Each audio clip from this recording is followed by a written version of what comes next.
Good morning, everyone. It is 10 o'clock. We are going to get started. This presentation today is focused on Title I Part A, in particular talking about targeted assistance schools and school-wide programs. I am Kristine Seipel. I am the State Title I Director. I've been on the CFP team almost a year. It'll be a year next month, and certainly happy to be on the CFP team. So some of you have probably worked with me regarding CFP work, particular Title I or school-wide. But some of you may remember me being on the fiscal monitoring team with Cassandra Ryan and Bob Clothrop, where I spent 3 seasons being on the monitoring team with them. So again, today we're going to focus on targeted assistance schools and school-wide programs. It's an overview. Certainly there's a lot to cover within an hour.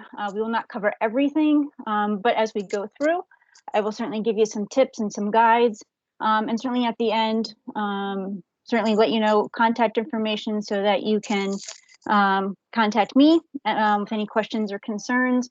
And first, we're going to go over some logistics. So we ask that everybody please mute your microphone, just because of folks picking up different interference and so forth. We ask that everybody mute their microphone. I will warn you, there is a good chance that you will probably hear some dogs barking in my background. There is a good chance that the FedEx man will come and he is bringing a Chewy package. So anybody that is a dog lover and understands Chewy comes and delivers treats and fun things for their dogs, you'll understand. So I do apologize if that happens. I will try to mute as soon as possible. We also ask for you to turn off your webcam. If you have any questions, we're going to use the chat function.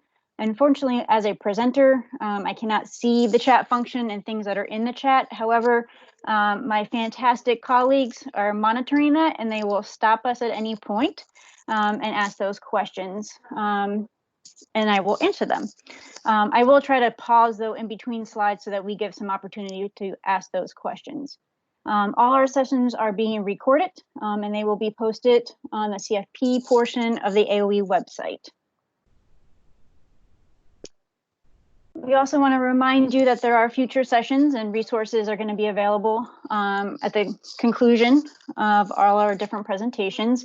The list of all the different conferences / presentations was embedded in the email that you received on April 9th. You can also go out to the AOE webpage and the CFP page and find that document as well and those links. This document, so this presentation, as well as other resources, templates and guidance that's referenced during these sessions can be found on the AOE website. Yeah. Hello? Hi, Kristine. Nothing yet. Okay, thanks. Just checking. I heard somebody talking. Sure. So where was I? So yes, all the resources that we talk about throughout the presentations will be posted. Again, throughout this presentation, I will point out some of those different resources that relate to this topic. So certainly take a look at those concluding this presentation.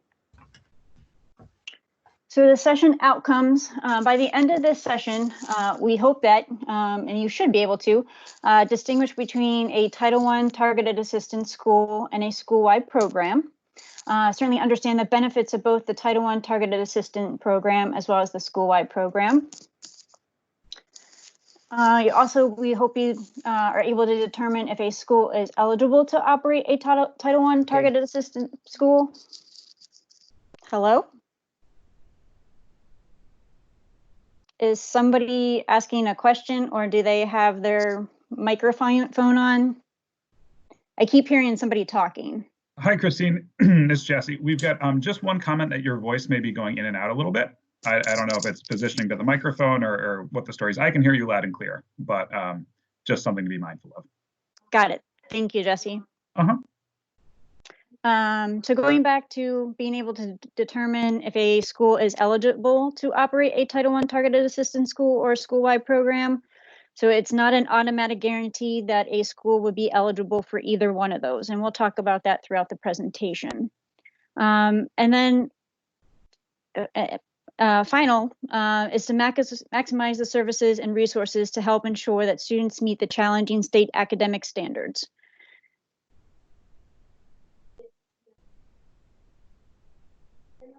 So a little bit of kind of a recap, or folks that may be new, just kind of going over what the purpose of Title I Part A is.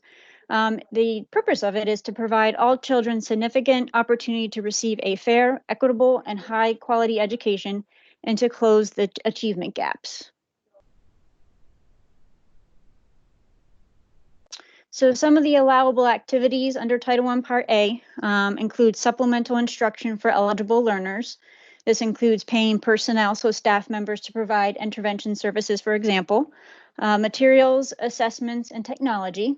It also includes extended school day and extended year programs, professional learning that's related to Title I programming, preschool services, but those services must be beyond the state required 10 hours per week. In addition, some of the allowable activities under Title I Part A include services for services for students experiencing homelessness, parent and family engagement activities. Speaking of parent and family engagement activities, I highly encourage you to participate in the presentation that is after this one with Katie Preston. She will be talking about parent and family engagement activities, as well as requirements under Title I. Even if you are an LEA that is not required to put a parent and family set aside, so receiving 500 or less in Title I funds, I encourage you to participate in that presentation, because she'll be going over things that is required if you are a recipient of Title I funds. Also under Title I Part A, there's non-academic services that may be able to be paid for with Title I funds, which include school climate, behavior, social and emotional health, and attendance. And there are some other different things too. These are kind of the main things that we see our subrecipients pay for with Title I funds. The nice thing is, through our work the past couple months, all our different title folks have created a revised allowable uses document. Those documents are posted on the CFP team page. Some of them will be embedded with the presentations as far as the reference documents that I was talking about earlier. Are we good so far? We are, thank you. Thank you. So what we're going to start with is what are targeted assistance schools and what are school-wide programs. So a targeted assistance school is a program that focuses on students that are most at risk to not meet the state standards per local criteria that is objective and includes multiple measures and is uniformly applied. And we'll talk about that throughout the presentation, but again, focusing on those students that are most at risk to meet the state standards. Students who are homeless, migrant, in foster care, or served by an institution for neglected or delinquent students are automatically eligible to receive those services under a targeted assistance school. So those populations are eligible automatically, on top of those who you do assessments on to figure out that they are at risk to not meet the state standard. In addition, some folks may reference this as their Title I caseload. That is a common phrase that is used when we talk about the targeted assistance school, because we're trying to focus again on those most at risk for not meeting the state standard. I've included the citation from ESSA, which is section 1115, that goes over the targeted assistance school program, what is kind of required. Again, this is just kind of an overview between the difference of the two programs. There are some other requirements as far as, tracking and documenting how you're assessing students, how you're coming up with your Title I caseload, so the population you're serving, their progress. Currently at this stage, we don't have any additional guidance. I am working on something. I was hoping to have it done. I'm sure, like many of you, there's a lot of different things going on, different priorities, especially with the COVID-19 situation. I do hope to get that technical assistance out in the short term.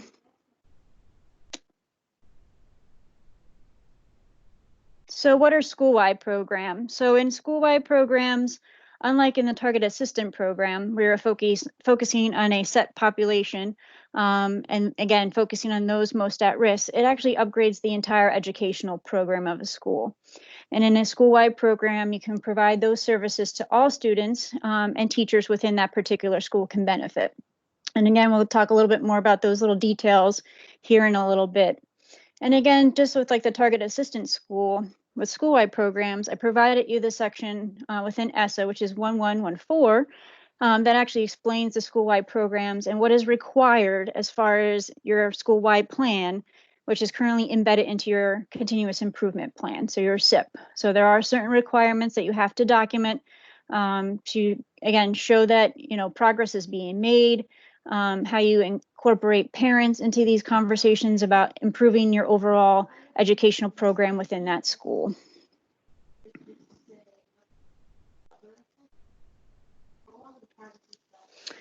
So here, for the next couple of slides, we're going to kind of do a comparison of the two different programs. Again, trying to see what the difference is, and trying to keep in mind that, you know, one situation doesn't fit all, because we look at all the different LEAs, how their eligibility is. When you participate, and I hope you participate in Karen's presentation about the actual grant application, and when she gets to target and ranking, she'll have some more details. She likes to use the phrase, and I've kind of copied it from her, but the different gates. So for today, we're just kind of sticking with the simple regulations, what's right into ESSA about what the requirements are. Again, when we talk about targeting and ranking, that conversations with Karen's presentation, there may be some other opportunities, but this is the basic line right now as far as what the eligibility requirements for these two programs. So in a targeted assistance school, those schools that are above the district poverty average or have a low income of 35% or greater are eligible to operate a targeted assistance school. So again, that 35% is kind of the magic number, and that's kind of the first gate to eligibility to run a targeted assistance school. And then versus or compared to a school-wide program, schools with 40% or greater low income are eligible to operate a school-wide program. So again, that 40% is kind of that first gate, that first thing that we're looking at. If for some reason a school-wide program is less than 40%, there is a waiver process. Some of you, well, all of you should have received the email regarding the school-wide waiver process a couple weeks ago from myself. Many of you have reached out with questions, all great questions, trying to make sure that those waivers are submitted before the CFP application is submitted. If you're unsure at this point, I would strongly suggest to go back, take a look at that email, and then certainly contact me and we can talk about whether or not you need a waiver for a particular school within your LEA. And even if schools are eligible to operate a school-wide program, through talking to folks at the LEA level and the school may choose to still operate as a target assistance program. And as we go through here and we talk about some of the benefits, we'll talk about, you know, again, maybe you are eligible for a school-wide program, but you decide, you know what, because of what we look at and what we compare to, it may be better that we focus on a targeted assistant program for our students. Any questions about the basic eligibility? Kristine, we have a question. Sure. Are English learners automatically eligible for Title I targeted assistance services similar to my? Yes, they should be. Yes. Thank you. Yep.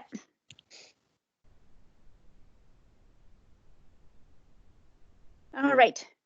So which students actually receive services? So under a targeted assistance school, funds are used only for those students that are identified to receive services. So again, that caseload, looking at who is the most at risk, doing some assessments and using that criteria you've determined to use, and really, again, focusing on those students that are most at risk to not meet the state standards. Compared to a school-wide program, funds are used, again, to upgrade the entire educational program, meaning that you can serve all students within that particular school.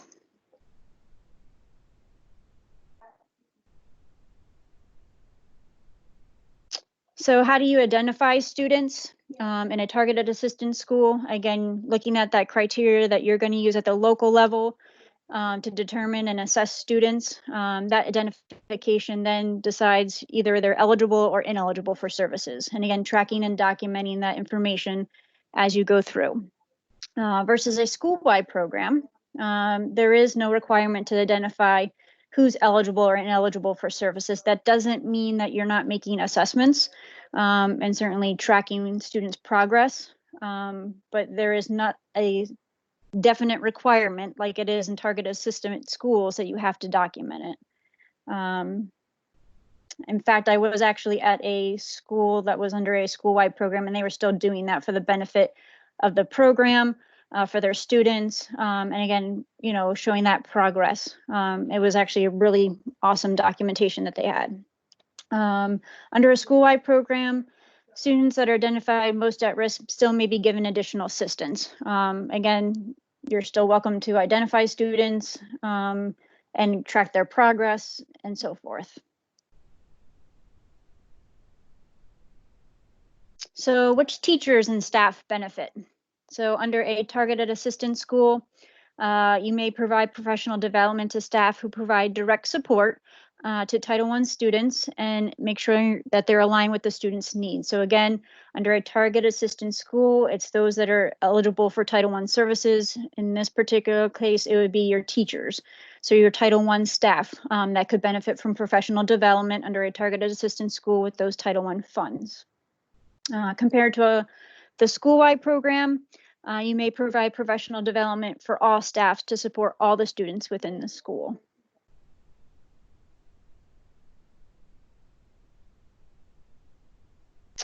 So what funds can be used? In a targeted assistance school, Title I Part A funds only. That it's focused on Title I, so Title I Part A funds are the only thing that is paying for those services and materials and so forth. Under a school-wide program, Title I Part funds have to be, and that is the first piece in consolidating the funds. And you can consolidate other federal, state, and local funds, and we will talk more about that in a future slide. Any questions so far? Excuse me, we're good at this time. Thank you. Okay. So what are the benefits of a targeted assistance school? You're focusing on those eligible students who are identified by the school as failing or most at risk of failing to meet the challenging state academic standards. So again, focusing on those students that you've identified that aren't meeting the standard and just helping them get through so that they can meet those state academic standards. It is not restricted to only students who are economically disadvantaged. So what does this mean? So while we identify who receives Title I service, or excuse me, Title I funds at the LEA and school level, that is based on the low poverty percentages. But when you actually become eligible as a school, the students are not eligible just based on low income. So what we would not want to see is that you have a targeted assistance school or even a school-wide school, and you're only providing these services to those students that are considered from low poverty. Again, going back a few slides, you're going through and figuring out who's eligible. Again, there's certain populations that are automatically eligible, but you should not be just restricting these services to students based on their poverty.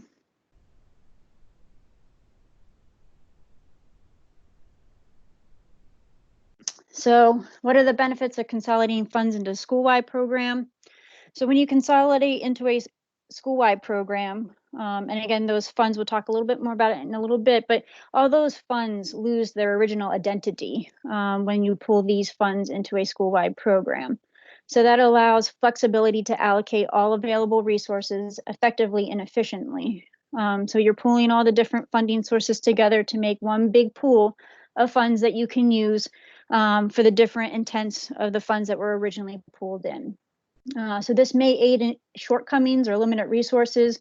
So if you're not getting all the Title II funds that you need to do professional development, maybe that's a little not what you need to actually carry out a Title II activity. By pulling it into the school-wide program, the pot of funds Again, all adds together for that particular school. And you may be, by pulling those funds, be able to actually do the professional development that you want to do.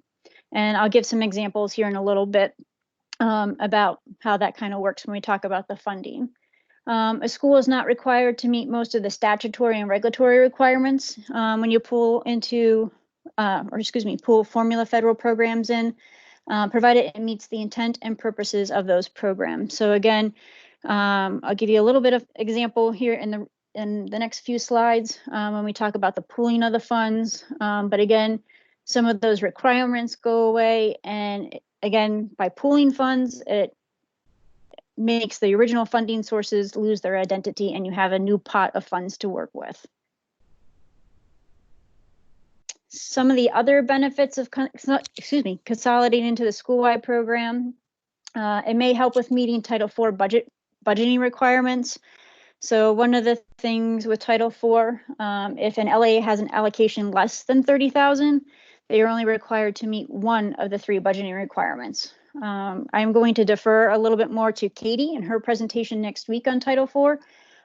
Certainly, again, a benefit of pooling funds into the school-wide pot is that they lose their original identity of that funding source. And then when consolidating, the funds are not proportional dollar for dollar to the original funding source. So if you, for example, just to keep things a little simple math-wise, if you had $1,000 Title I, $1,000 Title II, and $1,000 Title III, or excuse me, 4, not 3. I'm trying to get to 3 different funding sources. So again, $1,000 in Title I, $1,000 in Title II, $1,000 in Title IV. When you pull that into the consolidated pot, it does not mean that you have to spend $1,000 in a Title I activity and $1,000 on Title II and $1,000 on Title IV. What you could do, because you had that $3,000, maybe you spend $2,000 in Title II to do your professional development that you want to carry out, and then the other $500 gets spent in Title I and Title IV. Again, trying to simple math. Any questions on that? Kristine, we had a question. Is it possible to have both an SWP and targeted assistance school in one S? Misread the question. I'm sorry to the caller who asked it. It is possible to have both of those in your SU. It is not possible to run both of the programs through the school. Correct? Yep. So I think I understand what the question is. So yes, in a particular LEA, you could have a school that is targeted assistance, and then your other schools are school-wide. But you cannot be Title I and school-wide for a particular school. So a lot of this is an overview. And so it really comes down to what your circumstances are at your LEA. So you may find a benefit of doing a target assistant at a particular school versus your other schools or school-wide programs. So you can have a mixture at the overall in the LEA, but at a particular school, you have to be one or the other, or you're not eligible for it. That could be the other thing too. And hopefully that helps that particular person who asked that question. Yes, thank you for clarifying, and I apologize. I misread the question when I answered it. Oh, that's okay. I will say just a general comment. It is very hard to just look at your screen and not see people and their reaction and stuff like that. So I feel like I'm just talking to myself. So I appreciate everybody who is on here today and just bearing with me. All right. Probably the question that everybody wants to know, which funds can be consolidated into a school-wide program? So all federal education funds, both formula, discretionary, and competitive, administered by the Department of Education. Also includes state and local funds, unless not allowed. I would strongly recommend that if anybody is thinking about consolidating anything different outside the Consolidated Federal Program, so your Title I, II, and IV, that you contact us. There's a lot of different things that need to be thought about process-wise before you actually start doing that. And I know that I've had some conversations with some of you before. But if you are thinking about adding in a different education federal fund or state and local funds, please, please, please give us a call, shoot us an email, and let's have that conversation first. It is not as simple as just putting that dollar amount in the application in those columns.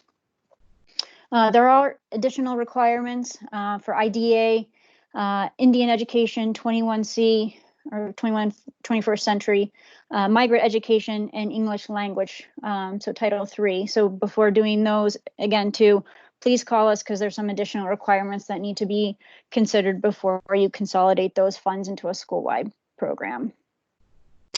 Kristine, we have a question about proportional amounts of money. Yep. So the question is, does that mean that if you consolidate $5,000 to your SWP, you don't have to have a $5,000 investment in the SWP that meets the intent of Title IV? That's correct. So we don't look at the dollar amount that is actually, well, I mean, we do. We look at everything. But when you're actually pooling those funds in, you don't have to, because if you did $5,000 in Title IV, you don't have to spend $5,000 in Title IV. It could be less, it could be more. So again, depending on the intents and purposes that you're trying to achieve, you know, kind of tying it back to your school-wide plan as far as what you want to happen and what you want to improve. Just because you put $5,000 in of Title IV funds in your school-wide pot, you don't have to spend $5,000. It could be less or more based on your total pot that you're actually pulling in. Will we look for a Title IV investment or something that meets the intent of Title IV within the investments for that particular school? And that answer is yes. So not necessarily 5,000, but we're looking for something that meets the intent of those original funding sources. Thank you. You're welcome. So what are the common funds that are being consolidated into school-wide program? So Title I, again, Title I has to be included into your pool of the school-wide program because it is a Title I program. It's a Title I function. So you have to put Title I in, and our great application process automatically does that for you. Now there's a couple steps you got to do, which again, Karen's going to go over in her application run through, but Title I has to be in there for all the schools that you have running a school-wide program. Now, at that point, you can decide what other funds you want to include. Again, some majority of folks are putting in either Title I and II only, or they're doing a combination of all three. So 1, 2, and 4 into their actual pooling of those funds. I do want to take a minute and kind of just let folks know that, you know, there are benefits of doing all three of these kind of different combinations. Some of it, again, comes down to what's going on at your particular LEA and what's going on at your schools within your LEA. There are some benefits of, you know, if you're having an issue spending your Title I funds, then and having issues with carryover and so forth, then maybe you only want to pull your Title I funds so that you can get them spent down and not have an issue with carryover. But again, the other side of it too is by pulling in 2 and 4, you're making that pot bigger. You have those flexibilities as far as spending, as long as, again, you're meeting the intent of the different funding sources being pooled. It helps with the shortcomings if you're not getting, if you don't think you have enough money, whether it's in Title II or IV, by pulling all these funds again together, it gives you a little bit more flexibility in spending and so forth. I do want to point out that we are seeing folks doing a combination of kind of all three of these within their LEA. And I'm not quite sure why folks are doing that. I would definitely be interested in talking to people about why they kind of mix and match. They may have, for example, to make it easy, they have 3 schools within their LEA, and each of the different schools are using one of these different sources. So they have a school that's only pulling Title I, another school is pulling 1 and 2, and then their last, or I shouldn't say last, but the third school is pulling 1, 2, and 4. So it's a little confusing. And then folks are copying, pasting different investments that may not have actually been pulled from a funding source meeting the intent. An example that I'll give is some folks are not putting Title IV in all their particular schools, the pots of money for their particular schools. And then what happens is, so again, using that example that an LEA has 3 schools, they put Title IV in only one of them, but then they write an investment that meets the intent of Title IV, but not necessarily the intent of 1 and 2 and all 3 of those schools. Again, with only having one school having Title IV pulled in. So kind of going back to yesterday, to Jesse's presentation, when he said, it kind of seems like we were, sending things back and questioning things. Those are some of the things that we're seeing, and probably ask why, what's going on, and what the intent of, this mix and matching of pooling funds and not being consistent through the entire LEA. So again, a lot of it could be your particular LEA, your particular schools, and what the intents are. Again, how that actually gets supported through your continuous improvement plan and your school-wide plan. But we're happy to have those conversations because we want you to have these flexibilities. Sometimes we don't have flexibilities because of the regulations that we have to follow, but with a school-wide program, there's a lot of flexibilities that I don't think people are taking advantage of. And at that point, I will stop for a second to see where everybody's at, because I know I was very long-winded. We're fine at this time. Thank you. Yep, thank you. So what do you want to consider when you're talking about or considering targeted assistance schools? So, one of the things you want to look at is what does the school's number of at-risk students look like?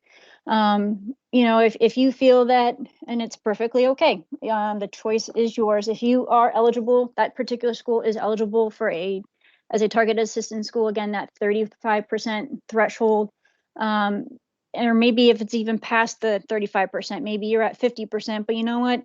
Even though you have the opportunity to be school-wide, you say, we want to really focus on the students that are at risk. So you can operate a targeted assistance school. So looking at that is an important factor in deciding, what, do we want to be a targeted assistance school? Or do we want to try to go for the school-wide program? So the other thing with the targeted assistance school, you need to make sure that you show the funds otherwise received from a non-Title I source, so your other sources of funds are not replaced with Title I funds. So Jesse touched base a little bit yesterday about supplement, not supplant, and some of the changes that have happened with Title I. So even though some of the ways to test for Title I supplement, not supplant have changed, supplement, not supplant is still there. There is still a requirement. These funds have to be supplemental. And you can't just replace what other fundings you would have received with the Title I funds.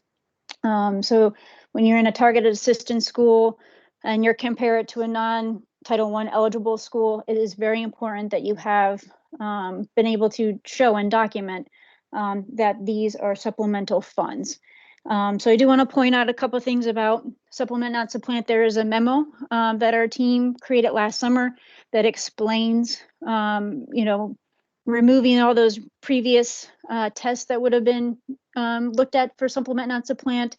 It says about the methodologies, what would be acceptable, and also lets folks know who doesn't have to do a methodology, which includes LEAs with only a single school, an LEA that has only Title I schools. So if all your schools are Title I, you wouldn't have to do a methodology. And an LEA that contains a single school within a particular grade span. So looking back, and if you think about the grant application, and again, looking at Karen's upcoming presentation, there's a section in the targeting ranking tab where you identify what type of school each of your schools are. So is it an elementary school, a middle school, or a high school? So again, a lot of those details about supplement, not supplant, and the changes are in that memo, which I know that are also with the presentations for all the different presentations that are for this conference, excuse me. So again, making sure these funds are supplemental and not being replaced by non-Title I sources.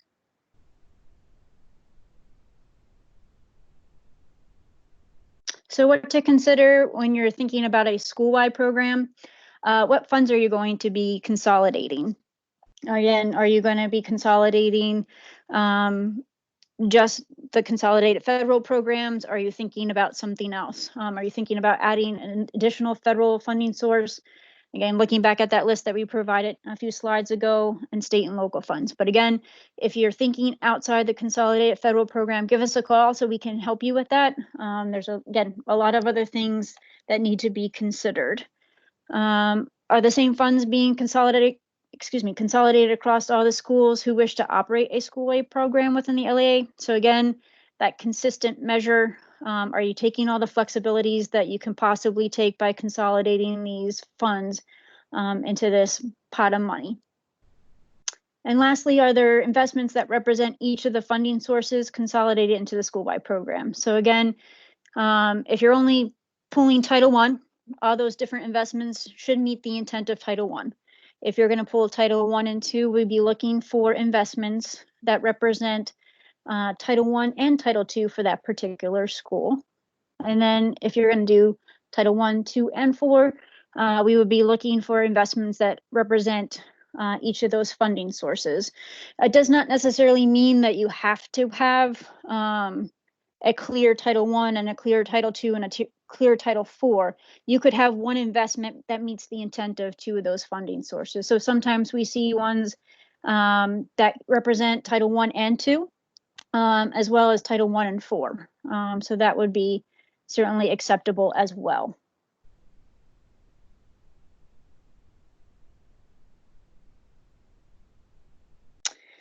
So I'm going to leave you with a couple things. There's a lot of different pieces when it comes to target assistance schools and school-wide programs. Again, this is an overview of the two different programs. Again, looking back and thinking about, you know, how you figure out eligibility, what students you're serving, what teachers benefit, and so forth. Again, there is no one size fits all, so to speak. So it really depends on you know, what initiatives and things that you're looking at the LEA level, as well as individual schools. You know, certainly if you have questions, I would ask that you contact us so that we can walk you through things and think about the differences between the two different programs. Certainly think about the different flexibilities. But again, a lot of it goes back to figuring out the eligibility piece because it's not a guarantee that a school within your LEA is eligible for target assistance program or school-wide program. Again, take a look at some of the resources we have posted on the CFP portion of the AOE page, the allowable uses. There is documents about school-wide programs, checklists, things that you can think about that are out there that are great resources. Again, we have posted that supplement, not supplant memo. There is a non-regulatory guidance about school-wide programs that is from the Department of Education. That is a very valuable resource as well. So I think at that point, I will see if there is any questions or comments. Hi. Or thoughts. Hi. So we have a question. Yes. Participants asking if we could give an example of a strategy that meets 1, 2, and 4. 1, 2, and 4. I don't know if I can give one that has 1, 2, and 4 because I don't know if I've ever seen one that meets 1, 2, and 4. But I can try to give an example that may meet the intent of 1 and 2 or 1 and 4. All right, thank you. Yep. So in a school-wide investment that would meet the intent of 1 and 2, you may have in a school-wide program, you may have an interventionist who's also a coach. So they are providing intervention services, so direct services to students, but they're also providing coaching, mentoring to other teachers within the actual school. So there is a component of obviously direct services to students, and then the coaching piece, providing professional development to other teachers within that school. So what happens when we get an investment that has that combination? We work together as a team. So Megan and I, who is our Title II director, will look and see, does that really meet the intents? And then is there enough detail? I know Megan is doing writing an approvable investment presentation tomorrow. I'm not sure if she's got those examples or not, but that would be certainly something that we would look at and maybe consider that it meets the intents. There could be, you have an investment, I'm just trying to think of one that we saw recently where you had an interventionist at a school, and then maybe they were doing some professional development on the actual program that they were delivering. So maybe they have a literacy program and they're a literacy interventionist, but there was also some professional development embedded in that. And maybe actually providing that professional development. So actually when that interventionist took the PD, then they were going to teach other folks about it as well. So that's kind of one example there. With Title I and IV, I think we see ones more that meet that because Title I and IV kind of align a lot, especially when you talk about social and emotional learning and pieces like that. Though, or our behavior or any of those concepts, because they could fall under Title I or IV. So usually what happens is we try to look at that and see if that meets the intent as well. But those are kind of some of the things that I'm thinking off the top of my head, and it may not be the best, and I apologize. But we can try to see if we can dig up some examples and get them out to folks. Thank you, Kristine. You're welcome. There does not seem to be any other questions at this time. Hey, hey guys, it's Jesse. I'm gonna jump in just with a quick clarification from earlier in the conversation, if that's okay. Yeah, sure. Okay, so a question was asked about the eligibility of English learners for Title I service. So just a quick correction, those students are not automatically eligible, as some of the other subgroups are. You know, your students who are homeless or students who are migrant. Students who are eligible for English language services under Title III, those are the same, those students would be found eligible for Title I services using the same criteria as any other student. So they may be eligible, they may not be, depending on those multiple objective educational criteria. Thanks, Jesse.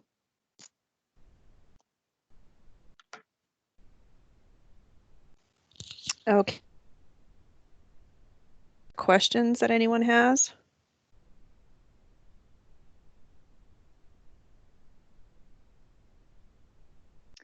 All right, if there is no questions, I will leave everybody with my contact information, and I appreciate everybody being in attendance today. I hope everybody is staying safe and staying healthy. It is some very challenging times for everybody, and we appreciate all the work that folks are doing at the LEAs and the schools to keep our Vermont students educated. So thank you so much for everybody. And if there's no other questions, we will wrap up this presentation and then prepare for Katie's presentation about parent and family engagement. Thank you, Kristine. Thanks, everybody.